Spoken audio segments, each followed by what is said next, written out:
So this mom has a daughter who doesn't love reading, has been having trouble with writing, and it's just been a constant source of frustration. And all of a sudden, she gets a tutor, and now she's doing brilliantly. Her essays are gorgeous. And mom's like, wow, I guess that tutor's really working. But, uh-oh.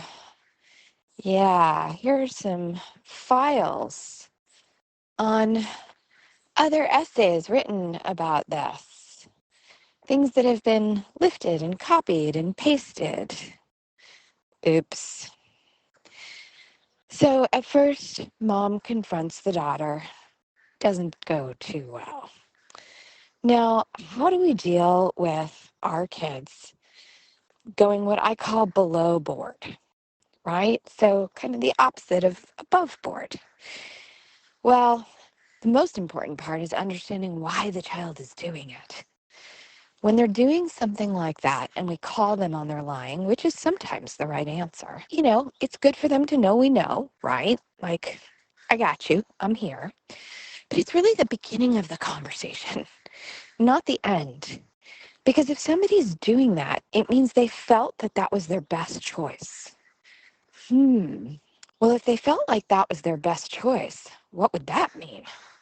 It would mean they didn't have any other pathways that they could see to getting there honorably.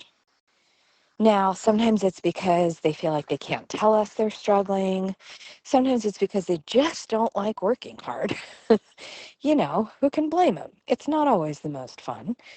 That takes a long time to learn how amazing it feels to do something really hard. And sometimes it's because they just truly don't have a skill, right? Like maybe it's really hard for me to see the letters in that order. Maybe my brain works a little bit differently.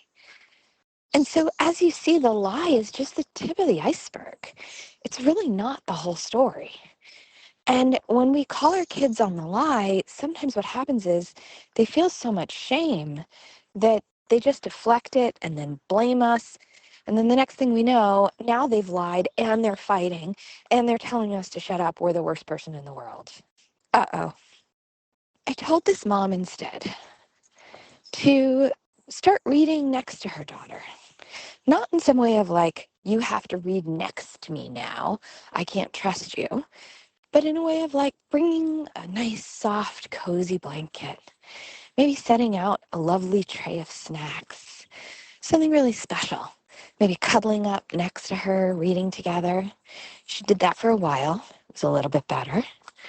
Daughter was doing better, but still a little bit hard. Then I said, okay, well, your daughter's already a tween.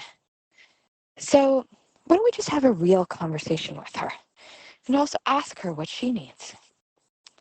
So I suggested that the mom have a talk with her and say, look, this is not going to feel good. It's hard to build a skill you don't have. So I want to help you. Let's set up little wins along the way until it starts to feel good because you see yourself cresting that mountain. Just little tiny wins, like you do this and we do something special. Now, some might say, hey, wait a minute, isn't that a bribe? Well, that's an interesting conversation. I'll talk more on this in another episode. But suffice it to say that there are some bribes that I think of as kind dopamine snacks that are helpful for someone in the learning process. It's different when you're doing it for someone else rather than just doing it for yourself because you want your kid to do that thing. So you trick bribe them.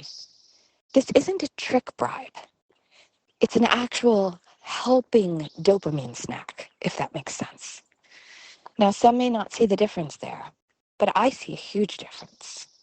And I think the child does too. One feels kind and respectful, and the other one feels like you're being hoodwinked into doing something you don't want to do. It's a very big difference for the receiver. So, back to the books. the mom just wrote me to say how excited she is. She had a wonderful night out with her daughter, as I had suggested. She took her out on a dinner date. And while they were chatting, she said, "Hey, how can I help? Why is it hard? Tell me." And then she said, "Listen, this is kind of like one of those things you're just not going to like for a while until it gets easy. But you're going to love having this ability. So think of it like brushing your teeth. It's just something you got to do to get to the other side." She said that, for whatever reason, was the sentence that landed for her kid. Now, every kid has a different key, right? So that might not be the sentence that lands for your kid. Remember, we had tried about 5 or 6 things before we landed on the one that unlocked her. But that unlocked her. And she said, "Okay, Mom, I got it.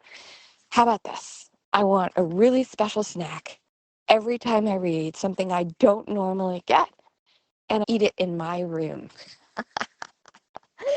So, where does that come from? Well, the kid's having to do something she doesn't want to do, and she's trading her mom for something her mom doesn't like her doing. Pretty smart kid. So, there you go. That's that family solution. Is it neat? Is it tidy? Is it perfect? Nah, it's got some crumbs. But you know what? It's a lot better than fighting with your kid every day about them reading when they still refuse to read, and then they're lifting passages from the internet. Little by little, we get there, my friends. Not always in one day, but little by little, moving in the right direction.